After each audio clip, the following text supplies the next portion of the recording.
Hello and welcome to a short video that's going to show you a really quick way to get grade 7, and it's using the idea of because, but, so. When you organise your paragraphs, the first with because, the next with but, and the next with so, you automatically have more than one interpretation. That's where the but comes in, and you automatically then have some sort of evaluation. That's where the so comes in. And you start off with a developed idea because you start your first sentence with the word because. So let's see what that looks like when we're looking at an inspector calls, but of course you can apply this to every text you study. So as usual, when I'm starting my essay, I want to start with a thesis, my point of view about the author's purpose. Here my author is Priestley, and so I'm going to write about his purpose. And I'm starting with the word because. Because Priestley is a socialist, he creates the inspector as his proxy to deliver the message that we are all of one body and are responsible for the millions and millions and millions of Eva Smiths and John Smiths. So I've used a quotation in my thesis. In fact, I've used two. I've used this vocabulary, a proxy, which means the inspector stands in the place of, that's what proxy means, to stand in the place of Priestley. So he delivers Priestley's message, which is socialist. Then I've added an idea about what Priestley is up to. He wants his audience to vote for a socialist government and reject capitalism. So now I've set up my whole essay as being pro-socialist and anti-capitalist. I've got an argument to follow through the whole essay, and that started because I started with because. Right, now I want to develop this idea in my next paragraph, and I want it to be a contrasting idea or one that looks at a slightly different viewpoint, and starting with the word but forces me to have a different viewpoint. Here we go. But Priestley knows that his audience in the theatre will be mainly middle and upper class, and likely to be the kinds of people who will reject his socialist message. Therefore, he uses the language of the Christian communion, we are all of one body, to appeal to his audience as Christians. If it is their Christian duty to help others, then he suggests it is their Christian duty to be socialist. So this is a paragraph that's going to score me a lot of marks because I'm using my context to back up Priestley's point of view. It's not random context, it backs up the point of view, and rather than just have context on its own, which the examiners hate, I've linked it to a quotation which gives us his Christian point of view. So I'm scoring marks all the time. Now, I'm not offering a totally contradictory idea to the one that I had in my first paragraph. I'm developing by saying, look, it's not just about Christianity, it's not just about socialism and capitalism, it is also about Christianity. So you can see how I'm adding an extra layer. Now, I was forced to do that by using but. And this structure, I hope you can see, is building me up towards my grade 7. Now, I can go beyond grade 7 when I start with so, and I start to evaluate something. So, he makes sure that the inspector leaves the stage, which allows Sheila and Eric to take up the inspector's lesson and tell their parents that they are ashamed of their parents' selfishness and that they are not nice people just because the inspector was a fake. Okay, so again, I'm putting in these quotations to link back to my proof about my evaluative comment, so, where I'm trying to show why the inspector is removed.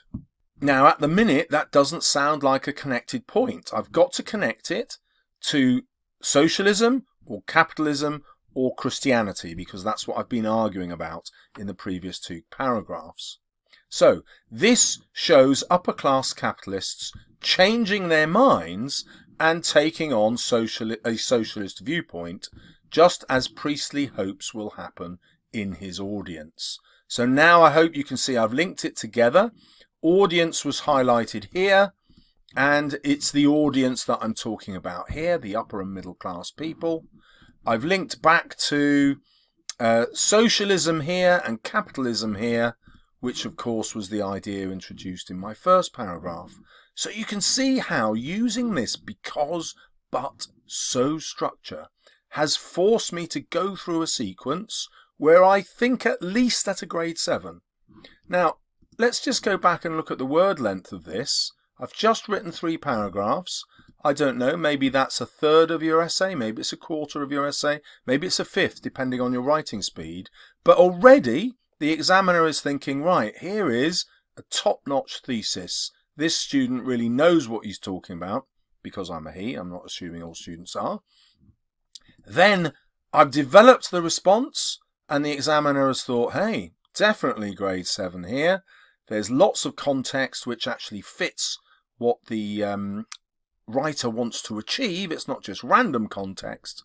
And then some extra in-depth analysis of why the play is structured as it is, why the inspector leaves the stage, again linked to the author's purpose, and bringing all these ideas together with capitalism and socialism.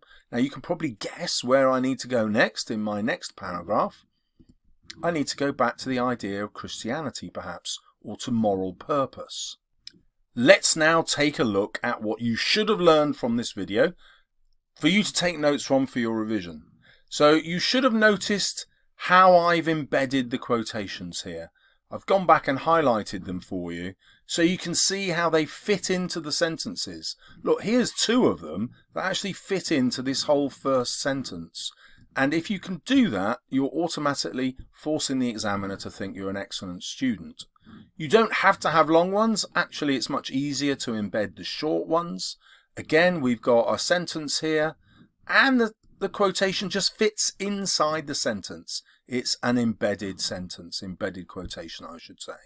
And then again, in this one, if you just have single words, it's even easier to embed into your sentence. Look at how long that one is. Whoops. If you're not confident with commas and full stops, write shorter sentences. But if you are confident in your use of commas, you can really start to develop detailed sentences. Well, how does that help you?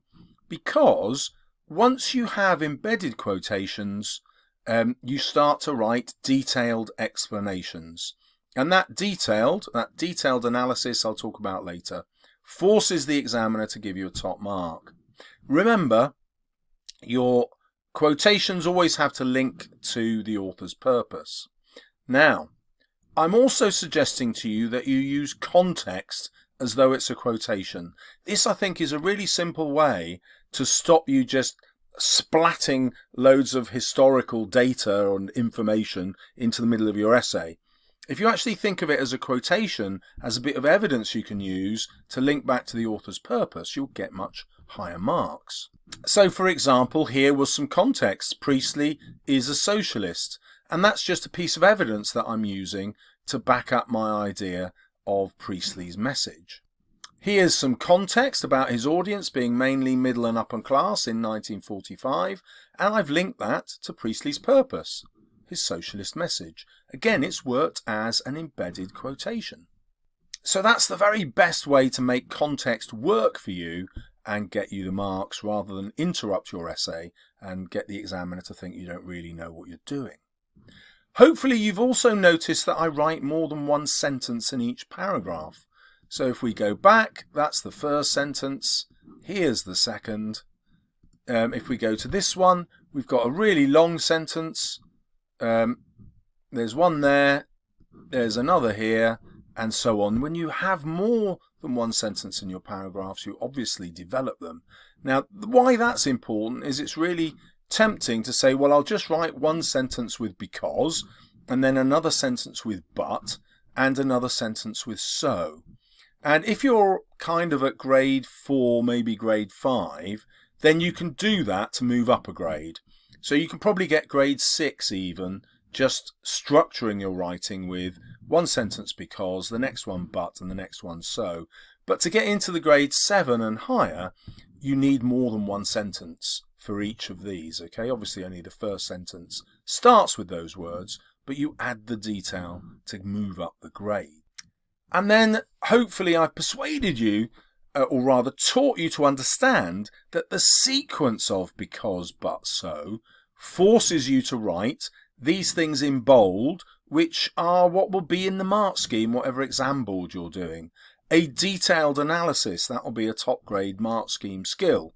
To write from a different perspective, another top grade mark scheme skill.